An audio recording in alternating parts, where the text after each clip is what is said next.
Donc, on va procéder à la prochaine conférence. Il y avait une petite une confusion sur l'heure, mais nos conférencières sont bel et bien là et prêtes à nous éduquer sur comment accompagner les enfants sans violence éducative ordinaire. Je vais vous présenter ces madames qui je ne connais pas. Donc, je vais lire un peu les petites bios, si ça vous va. Donc, on a Gaëlle Ventimiglia, c'est vous, d'accord, merci beaucoup. Maman de 2 enfants, enseignante, Gaëlle Ventimiglia milite depuis 2014 au sein de Stop VO. Les futures générations méritent d'avoir une chance de grandir sans violence. Elle est favorable à une loi civile interdisant clairement tout traitement dégradant, humiliant ou violent envers les enfants. Et je vous présente aussi Alice Genotte. Alice Genotte, passionnée de parentalité consciente, a commencé par monter un réseau dans le département 31 pour des parents qui avaient envie d'échanger sur l'éducation. Elle a rejoint les associations Stop VO, Enfants sans violence et l'Observatoire de la violence éducative ordinaire, OVO. Elle s'est formée auprès de Catherine Dumontet-Kremer, qui a écrit notamment « Élever son enfant autrement » et qui a monté le réseau Parentalité créative. Voilà, très bien, elle a le livre. Donc, je vais céder le micro, mais tout en disant que il y a moyen, si vous écoutez à distance, de contribuer au moment des questions. On va devoir un peu raccourcir. Ouais. Donc, il y a un numéro où vous pouvez envoyer un texto pour poser votre question. C'est le 06 37 76 73 84.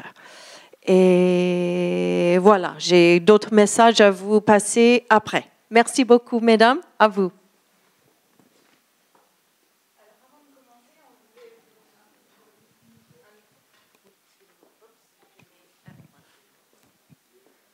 Avant de commencer, on voulait vous offrir un moment qui s'appelle la Minute Gratitude. C'est des choses qui se font dans les moments magiques. Je vous invite à regarder. Et je vous invite du coup à être bien installés. Et puis à prendre une petite minute en disant « Merci à moi de prendre ce temps pour moi. Et merci à moi d'être moi. » Je vous laisse prendre place. Merci à moi de prendre ce temps pour moi. Merci à moi d'être moi.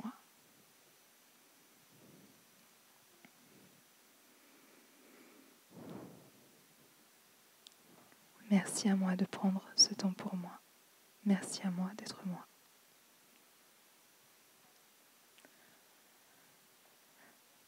Voilà, c'était une petite minute gratitude. Et ça, c'est pour vous dire qu'en fait, si vous voulez être un parent conscient...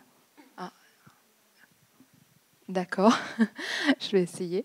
Du coup, ce petit exercice, c'est fait pour vous dire que si vous prenez du temps pour vous, vous allez pouvoir combattre les violences éducatives ordinaires. Et puis, en remerciement, on dit merci au train et merci aux organisateurs. Et puis, c'est parti pour le vif du sujet.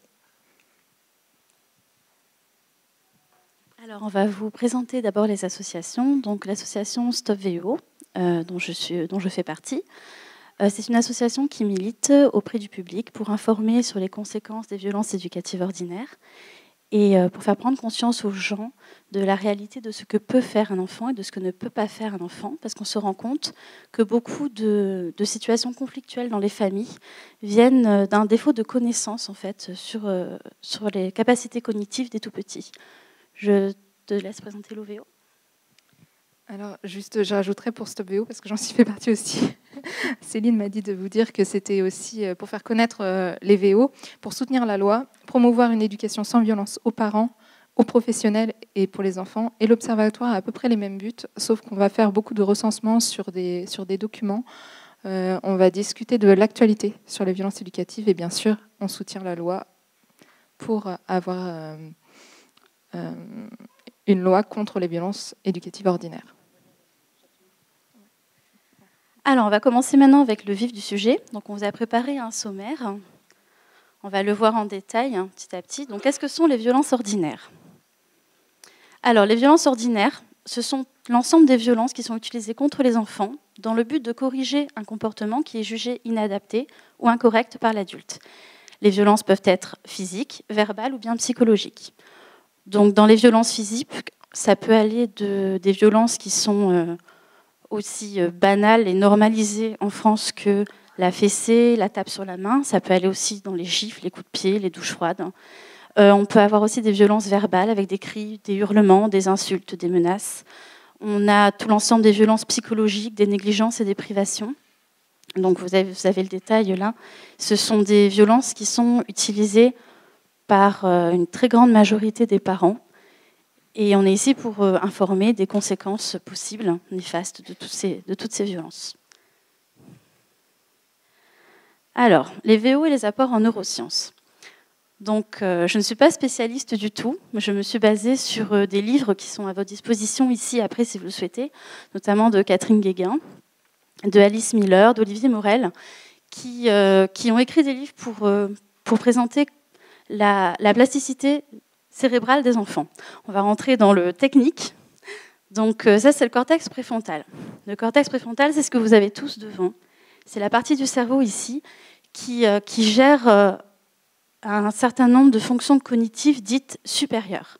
Ça va être le raisonnement, la capacité à l'empathie, la capacité de prendre des décisions, la planification, les réponses émotionnelles complexes, comme le fait d'arriver à se calmer, prendre du temps, prendre du recul, la capacité à l'empathie aussi, au développement du sens moral, au développement du sens de l'humour. J'ai oublié, mais c'est très important l'humour.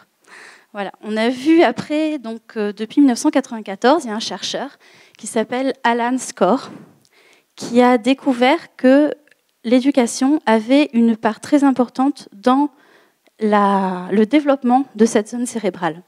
Il a découvert qu'au plus l'enfant est sollicité avec respect, au plus l'enfant est choyé, au plus l'enfant est materné, au plus l'enfant est respecté dans ses besoins, et au plus il va y avoir un développement harmonieux de cette zone du cerveau. Au plus un enfant va subir des violences, qu'elles soient verbales, psychologiques ou physiques, et au plus cette zone-là va s'atrophier à cause d'une hormone qui s'appelle le cortisol et qui empêche la maturation de cette zone du cerveau. Voilà. Ça rejoint ce que disait j'espère Jules, il me semble, qui disait ça, qui disait un enfant terrible est un enfant terriblement malheureux. Parce qu'un enfant terrible, c'est un enfant qui n'arrive pas à gérer ses émotions, qui n'arrive pas à prendre du recul sur les situations, qui n'arrive pas à s'organiser, qui n'arrive pas à planifier. Et un enfant comme ça, c'est un enfant qui n'a pas eu la chance de pouvoir avoir un développement harmonieux de son cortex préfrontal. Alors, les conséquences des VO sur le développement cérébral. Donc, hippocampe et amygdale. Donc, l'hippocampe, pour faire court, c'est le centre de l'apprentissage. C'est grâce à ça qu'on arrive à retenir les acquis pour la suite. Et l'amygdale, c'est le centre de la peur. Quand un enfant subit une violence, son cerveau va être inondé de cortisol. Ça va nuire à ses capacités d'apprentissage et ça va nuire aussi à son centre de la peur, parce qu'en fait, l'amygdale va être bloquée par le cortisol, parce qu'un enfant ne peut ni fuir ni riposter. Nous, si on est attaqué, on va répondre, on va partir. Un enfant ne peut pas le faire, donc son cerveau va se bloquer. Et on a vu aussi, c'est Rizzolatti qui a découvert ça en 92, ce sont les neurones miroirs. Ce sont des neurones qui commencent très tôt, 42 minutes après la naissance, c'est mes 60 exact. Elles permettent d'intégrer, de décoder les émotions des autres. Et elles influencent l'apprentissage de l'enfant parce qu'il y a un lien aussi avec l'amygdale. Donc en fait, tout ce qu'on fait à un enfant, tout ce que l'enfant voit dans ses premières années, va s'encoder et se programmer dans son cerveau. Donc toujours pareil, si un enfant voit de la violence régulièrement ou subit de la violence régulièrement, ça va s'encoder dans son cerveau comme une réponse normale. Et là, on a la sidération et la dissociation, c'est deux états neurologiques qui sont spécifiques aux enfants qui subissent des violences. Alors, quand on a un stress, nous, je dis, on peut fuir et riposter. Les enfants ne le peuvent pas. Et ils vont avoir leur cerveau va entrer soit dans un état de sidération, soit en état de dissociation. La sidération, ça va bloquer l'enfant, ça va le figer. Et la sidération, la dissociation, on va avoir l'impression, vous savez, c'est le fameux enfant, mais il n'écoute rien. Il se fout de ce que je lui dis. Il ne fait pas attention. Il ne fait pas attention, il ne fait pas gaffe, il ne prend pas compte de ce qu'on lui dit. Mais en fait, non, c'est juste que son cerveau est bloqué. Son cerveau est dans un état de sidération, de dissociation. Et le problème de ces deux états, c'est que l'adulte va penser que cet état cognitif, que cet état naturel, est une forme d'entêtement de l'enfant. Et là, il y a un risque d'escalade de violence. Parce que, au début, comme l'enfant se fige, le parent va se dire « Ah bah oui, la punition, elle marche. Super. » Mais 5 minutes après, l'enfant, il va refaire pareil. Parce que il ne peut pas apprendre. En étant maltraité ou en étant tapé, il ne peut pas apprendre. Il va refaire la même chose. Et l'adulte va se dire « Il se moque de moi. » Et il va taper plus fort. Et il risque d'y avoir une escalade de violence. Alors, impact et enjeu, quelles conséquences ? Alors, les conséquences, on va avoir des troubles de la personnalité, dépression, paranoïa, borderline, comportement antisocial, recours à la violence, délinquance, accident de la route, suicide, maladie cardiovasculaire auto-immune ou respiratoire dépendante, on va aller il y a des cancers. Enfin, c'est vraiment très, très, très varié. Donc, prenons soin de nos enfants. Alors, ça veut bien dire que ce sont des risques accrus. Ce n'est pas parce que vous avez pris une tape sur la main que vous allez... On peut juste revenir en arrière ? Que vous allez devenir paranoïaque, antisocial, délinquant, finir en prison et finir par consommer de la drogue au fond d'une ruelle et vous suicider. C'est pas ça. C'est un risque accru. Il y a par exemple 2 fois plus de risques d'avoir un accident de la route mortel si on a subi des violences étant enfant, parce qu'il y a une prise de risque. Pareil pour le recours aux drogues, aux paradis artificiels et pour les maladies auto-immunes aussi. Voilà, c'est toujours ces statistiques.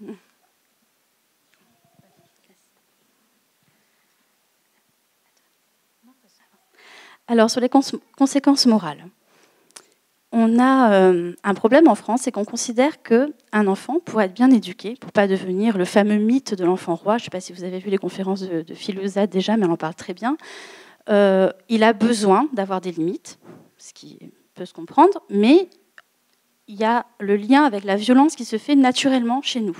C'est-à-dire que tant qu'on ne frappe pas, on n'éduque pas. Et je ne sais pas si c'est dans votre cas, dans votre entourage, mais quand vous dites « moi je ne frappe jamais mon enfant », mais un enfant ça ne s'éduque pas tout seul. Oui, mais on peut éduquer sans frapper. C'est difficile en France d'arriver à faire des fois le distinguo entre les deux. Ne fais pas aux autres ce que tu ne veux pas qu'on te fasse. On ne doit pas frapper sur plus petit que soi. C'est ce qu'on dit à nos enfants. Ce sont les valeurs qu'on veut leur faire passer. Mais quand on tape dessus parce qu'ils ont tapé sur leur petit frère ou leur petite sœur, on est totalement en désaccord avec ce discours-là. On fait l'inverse de ce qu'on leur demande. Ça brouille leurs repères du bien et du mal. On leur apprend qu'on peut taper sur ce qu'on aime. On leur apprend qu'on peut être tapé par ceux qui disent nous aimer, ce qui n'augure que du bon pour leur vie conjugale future. Donc ça a des conséquences au long terme sur les conceptions morales de notre enfant. On ne fait pas que leur nuire physiquement, on leur nuit aussi sur leur sens moral.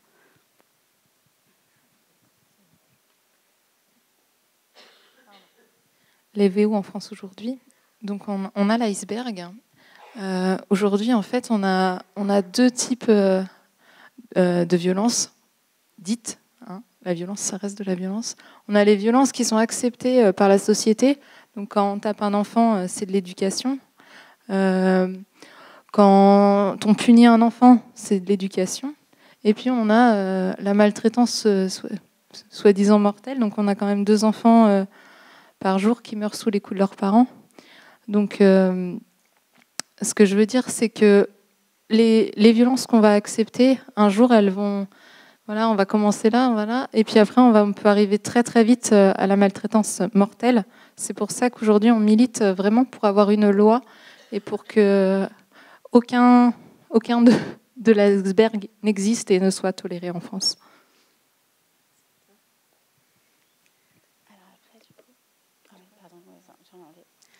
On va vous donner quelques chiffres sur l'état des VEO en France. Donc les VEO, c'est les violences éducatives ordinaires. Donc 87% des parents admettent exercer des violences physiques sur leurs enfants. Donc ça peut être une fessée, ça peut être une tape sur la main, ça peut être une douche froide, ça peut être un coup de ceinture, ça peut être un coup de poing, un coup de pied. Voilà. 87% des violences physiques. Et 99% avouent contraints de leur enfant grâce à des menaces et des violences verbales et psychologiques. C'est-à-dire, va dans ta chambre, je t'aime plus. C'était pas ça, je t'aurai pas de cadeau de Noël et puis mamie, elle t'aimera plus non plus. Voilà. Je te prendrai pas dans tes bras, tu mérites pas de câlin, t'as pas été sage. Tout ça, c'est des violences qui sont des violences, même si nous, on se dit que c'est pour nous pas grand-chose, pour nous, c'est pas grave, mais pour un enfant qui aime ses parents et pour qui vous êtes tout son monde, lui dire ça, c'est extrêmement violent. 2 enfants par jour meurent de maltraitance. Ça, c'est les chiffres de l'OMS. C'est une estimation, parce qu'il n'y a pas de chiffres clairs de la maltraitance en France. Il y a 98 000 enfants en danger, donc en danger physique immédiat. Ce n'est pas qui a pris une tape sur la main dans la semaine, c'est en danger physique immédiat. 98 000 enfants. Et 75% des maltraitances mortelles se produisent dans un contexte de punition. Vous avez tous entendu la punition qui a mal tourné. Voilà. C'est parce qu'il y a une escalade de violence. Les parents, souvent, ne comprennent pas les enfants, mais les enfants, eux, ne peuvent pas changer leur comportement. Ils sont comme ils sont. Un enfant, si jamais vous lui mettez une tape sur la main parce qu'il a touché au gaz, dans 2 jours, il peut remettre la main sur le gaz. Ce n'est pas pour vous embêter, ce n'est pas de l'entêtement, c'est juste qu'il ne se rend pas compte déjà du danger et il n'a pas pu apprendre à cause de la violence. Il ne peut pas apprendre en étant violenté. Et l'adulte va prendre ça pour de l'entêtement, alors que c'est juste une réponse normale d'un enfant, d'un tout petit.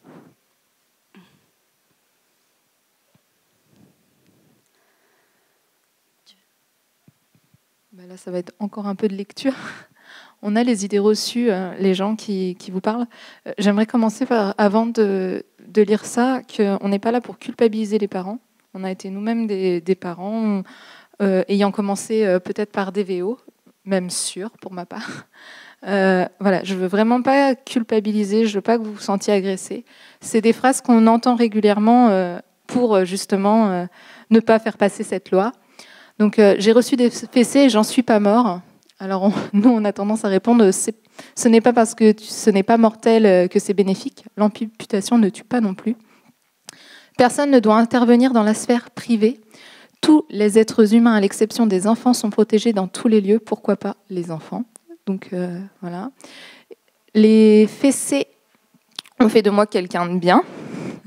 Les fessées ont fait Pardon, excusez-moi.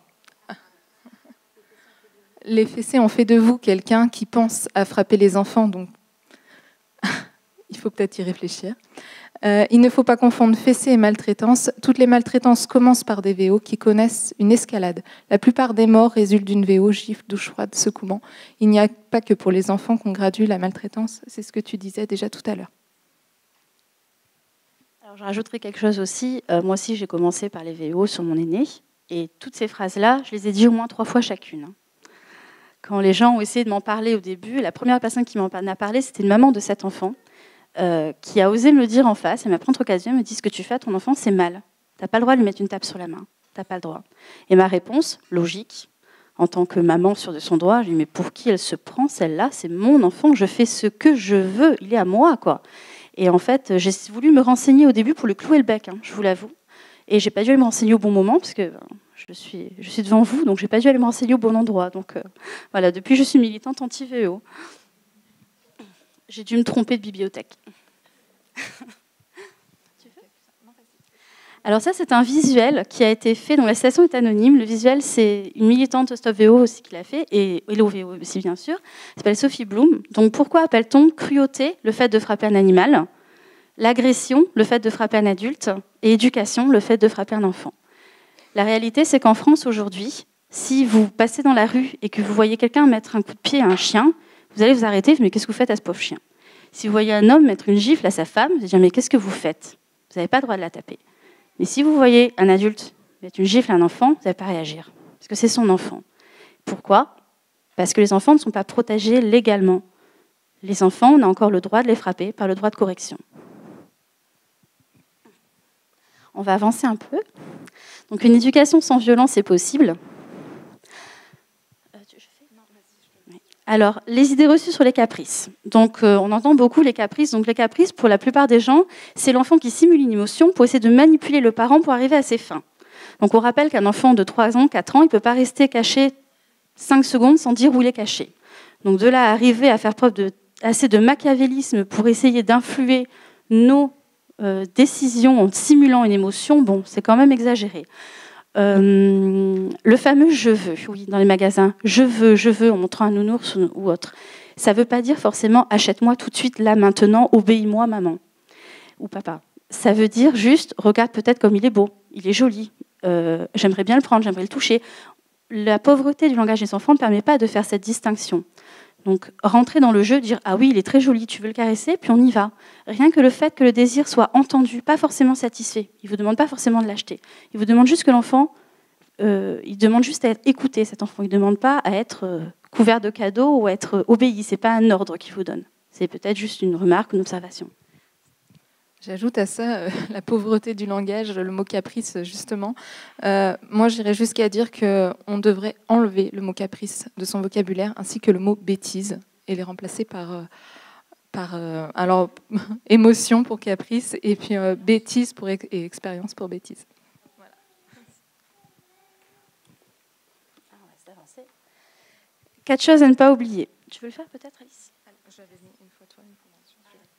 Donc pour les 4 choses à ne pas oublier, en fait, si vous voulez un enfant obéissant et qui ne fait pas caprice, privilégiez les contacts, câlins, et jouez avec votre enfant 10 minutes par jour. Alors je vous présente un jeu, je ne fais pas de pub, mais je trouve qu'il est vraiment, vraiment bien. C'est 10 minutes, c'est bisous dodo, et vous allez faire ça avant que votre enfant aille à l'école, ou le soir en rentrant. Ça prend 10 minutes. Et c'est un vrai jeu de contact, d'amour et de respect pour votre enfant. Je dirais des tout petits. Bon, allez, on va dire 1 an. Et mon fils a 9 ans et il l'adore encore.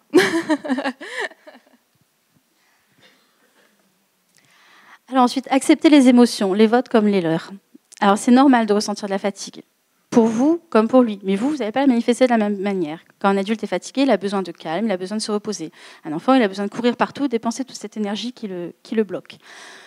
Il faut accepter ces émotions comme des émotions normales. Il ne faut pas se dire « c'est pas bien d'être en colère ». On a le droit d'être en colère. On a le droit d'être énervé. C'est humain d'être en colère. On n'a pas le droit de taper sur quelqu'un, mais on a le droit d'être en colère. Pouvoir le dire à haute voix « je suis en colère, ça ne va pas ». Pouvoir passer le relais aussi, c'est important. On ne peut pas gérer toutes les émotions. Les enfants, ils ont plein d'émotions tout le temps. C'est du non-stop. Ceux qui ont des enfants le savent. Voilà, moi, ma petite, elle a 2 ans. Elle est fatigante. Des fois, au bout d'un moment, je suis fatiguée. Voilà, donc je dis clairement, je suis fatiguée. Papa, il va prendre le relais 5 minutes. Et puis, je reviens. Je vais boire un coca ou je ne sais quoi pour me remonter. Et puis, je reviens. Voilà. Nommer à haute voix, les chanter, passer le relais, respirer. Oui, respirer aussi, on oublie souvent. Généralement, quand nous, on s'énerve, on devient tout rouge. On devient tout rouge, c'est pas parce qu'on est énervé, c'est parce qu'on ne respire plus. On se crispe. Et au plus on se crispe, au plus ça fait monter la colère. Donc, arriver à dire les choses, à poser, à respirer, à en parler, c'est plus facile. Ça permet de mieux gérer les frustrations et les conflits au quotidien. Penser le conflit différemment. Donc, on a mis la petite girafe. Je ne sais pas si vous avez vu le train de l'enfance. Il y a beaucoup de petites girafes. Alors, je ne sais pas si ça a été fait exprès, si c'était le principe de Rosenberg. C'était ça. Et puis, on voit le petit chacal justement derrière les panneaux. Si vous ne l'avez pas visité, allez-y. Il est magnifique. Rosenberg, en fait, il fait l'écoute active. Donc, vous venez d'écouter une conférence de Thomas Gordon pour la plupart, donc je ne vais pas non plus trop radoter. C'est vraiment écouter l'enfant, redire ce que l'enfant vient de dire, reformuler. Et puis, au lieu de demander, c'est un truc que je dis, ne demandez pas pourquoi à un enfant en fonction d'un conflit. Cherchez juste à savoir ce qui s'est passé vraiment au fond de lui. Dernièrement, mon fils s'est retrouvé dans une histoire de harcèlement et il s'est mis à harceler une enfant et au lieu de lui poser la question mais pourquoi ça, je lui ai dit en fait on n'harcèle pas, on cherche pas à harceler, on cherche le fond du problème. Il y avait 2 enfants qui étaient en conflit et je suis désolée, j'ai perdu tous mes mots et tous mes moyens, donc je vais passer mon micro, j'arrête.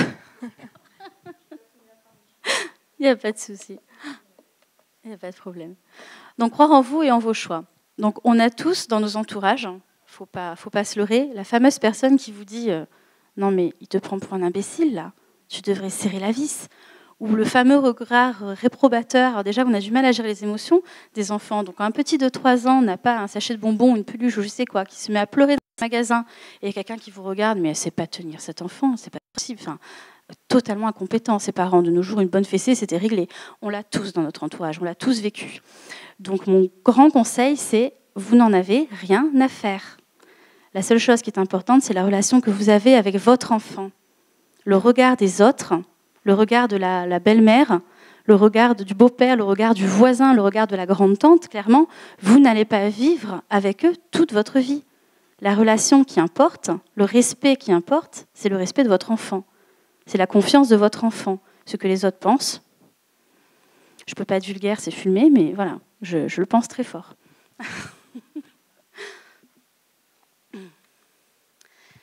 Est-ce que tu veux ou pas? On refait un essai. Ne perdez pas tous vos moyens comme moi face à une situation. N'allez pas taper vos enfants parce qu'on vous regarde. Pour développer ces capacités de parents, il y a des psychologues et des psychothérapeutes parce que même si on apprend la communication dans les livres, ça suffit pas. On peut avoir lu des tonnes et des tonnes de livres. Éduquer ses enfants, c'est pas que ça. Donc il faut aussi aller chercher notre enfant intérieur.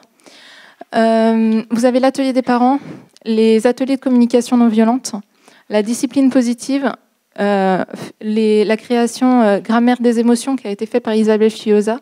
Vous aviez les cycles vivre et grandir ensemble. Après, c'est une liste non exhaustive, vous en avez plein. Vous avez des coachs parentaux, je ne l'ai pas dit. Et il y a un nouveau concept qui est arrivé, c'est les moments magiques. C'est pour donc les enfants et les adultes aussi, pour découvrir leur capacité d'identification de leurs émotions et apprendre aussi la confiance en soi.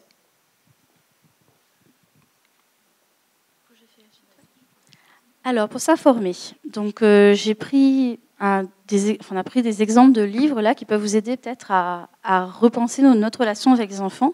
Donc, Comprendre les combats de l'EVO, c'est La fessée d'Olivier Morel. Et il y a aussi, oui, La nature est bonne. La nature humaine est bonne, il est dessous, c'est le grand. Tout dessous. Super.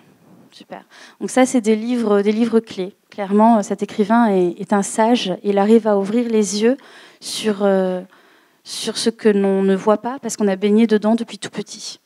On les a tellement intériorisés, tellement dit qu'on a mérité les coups, tellement dit qu'on a mérité les fessées, qu'on ne se rend même plus compte que c'est pas normal de taper sur plus petit que soi. Et avec des mots très simples, des mots très justes, une vision très claire, il arrive à remettre les choses, mettre le clocher au milieu de l'église. Il arrive vraiment à remettre les choses dans leur bon ordre. Après, approche des VO par la psychanalyse. Donc c'est pour ton bien d'Alice Miller. Donc si vous êtes tenant de Freud ou de Scherer, ne lisez pas, ça va vous énerver. Voilà. Il combat en fait les théories de psychanalyse classique qui considèrent l'enfant comme un pervers polymorphe dont il faut extirper le mal par tous les moyens. Voilà. Là, elle voit l'innocence, elle voit la bienveillance naturelle des enfants. Elle arrive vraiment à faire changer notre regard sur l'enfant. Neurosciences et VO pour une enfance heureuse de Catherine Guéguin et aussi son deuxième, Vivre heureux avec son enfant.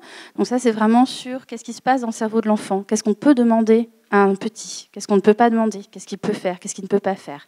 Et ça règle un certain nombre de problèmes de la vie quotidienne, parce qu'on se rend compte que c'est souvent basé sur un malentendu, notamment sur les repas, sur le coucher, sur toutes ces histoires-là.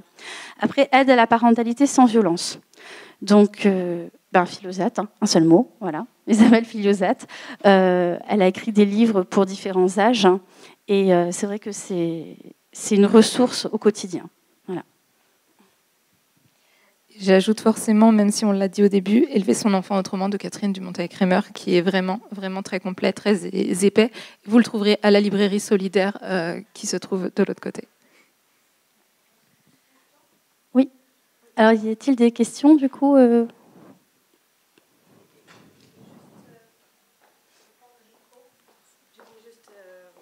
Réannoncer le numéro pour ceux qui sont à distance et qui écoutent, qui aimeraient bien contribuer un commentaire ou une question. Le numéro c'est le 06 37 76 73 84. N'hésitez pas à nous envoyer vos questions. Merci, au revoir. Et donc, je vous refile le micro. Je voulais juste ajouter, vous avez des petites ressources comme ça, un petit dépliant « Je suis en colère » et « Sans fesser, comment faire », vous les trouverez chez Peps. N'hésitez pas à les télécharger. Alors, y a-t-il des questions sur... Oui ?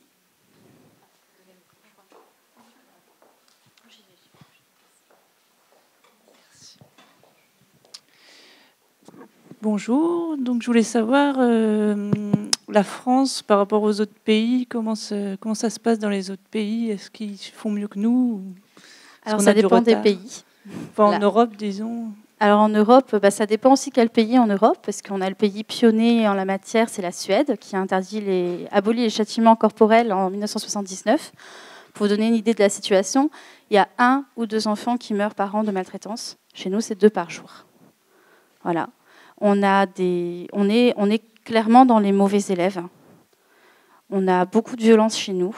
Il y avait Olivier Morel dans l'un de ses livres qui disait qu'il avait pris l'exemple des Inuits. Vous savez, les Inuits, pour désigner la neige, ils ont plus de 80 noms.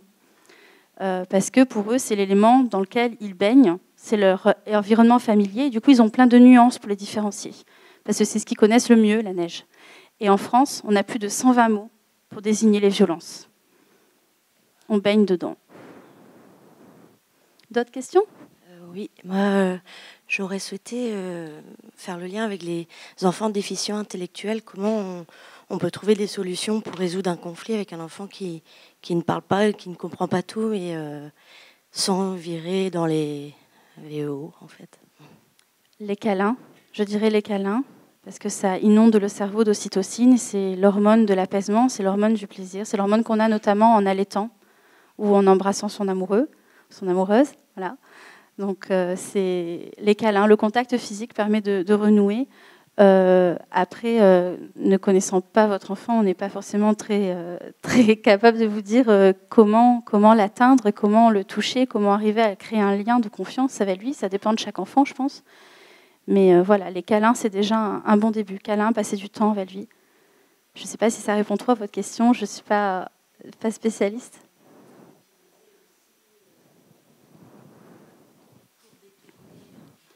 Les câlins sont supposés être utilisés par l'enfant pour détourner un petit peu les limites qu'on peut poser. C'est-à-dire que les enfants veulent des câlins pour... je généralise pas, hein. Je parle d'un enfant... je ne pense pas qu'un enfant puisse manipuler une émotion si complexe. Quand un enfant demande un câlin, c'est qu'il a besoin d'un câlin à ce moment-là. Après, c'est peut-être parce que l'émotion qu'il a à côté est trop difficile à gérer, qu'il a du mal avec peut-être, je sais pas, la culpabilité, la honte, la colère, ou qu'il est mal face à l'adulte, c'est possible. Mais ce n'est pas dans un but de manipulation, de machiavélisme. C'est un besoin. Les câlins, c'est un besoin. On est des animaux sociaux et on a besoin de contact, on a besoin de câlins. Et s'il en a besoin à ce moment-là, même si c'est quand vous criez, c'est peut-être parce qu'il a peur, c'est peut-être parce qu'il est triste, ou c'est peut-être parce qu'il a honte, mais s'il en a besoin, il en a besoin. Je pense. Du coup, il y a la dame qui voudrait... Bonjour. Moi, je voulais savoir, quand on est témoin de ces violences, c'est plus des violences verbales, des critiques, des choses comme ça, comment est-ce qu'on peut réagir quand la personne en face n'est pas forcément réceptive En fait, vous voulez demander si, quand est-ce vous qu'on êtes peut témoin de intervenir violence... Voilà, moi, c'est ça, je suis... Alors, c'est la grande question. Ouais, c'est ça, témoin au quotidien, c'est pas des violences... Enfin, c'est ce qu'on appelle... Oui, c'est ça, c'est des violences... C'est des violences ordinaires, éducatives. C'est pas des violences qui tombent sous le coup de la maltraitance. Voilà, c'est ça. Ça fait mal, ça fait de la peine, mais on ne sait pas comment faire parce que c'est leurs enfants et c'est légal en France. C'est la grande question. C'est la question qui fait encore rage dans toutes nos discussions de militants parce qu'on n'intervient pas tous de la même manière. Je vous donne mon avis, mais c'est mon avis, ça, voilà. Moi, je prends contact avec l'enfant. Parce que souvent, dire à l'enfant, tu es fatigué, tu es triste, tu es malheureux. Ça permet aux parents de se mettre à la place de l'enfant, de faire preuve d'empathie, d'oublier le regard des autres et de se recentrer sur ce qui est important, son enfant. En règle générale, ça peut suffire pour dénouer une situation. Et après, quand la situation est plus calme, à froid, peut-être offrir un livre, une conférence audio ou faire écouter des choses. Voilà. Je ne sais pas si toi, tu avais...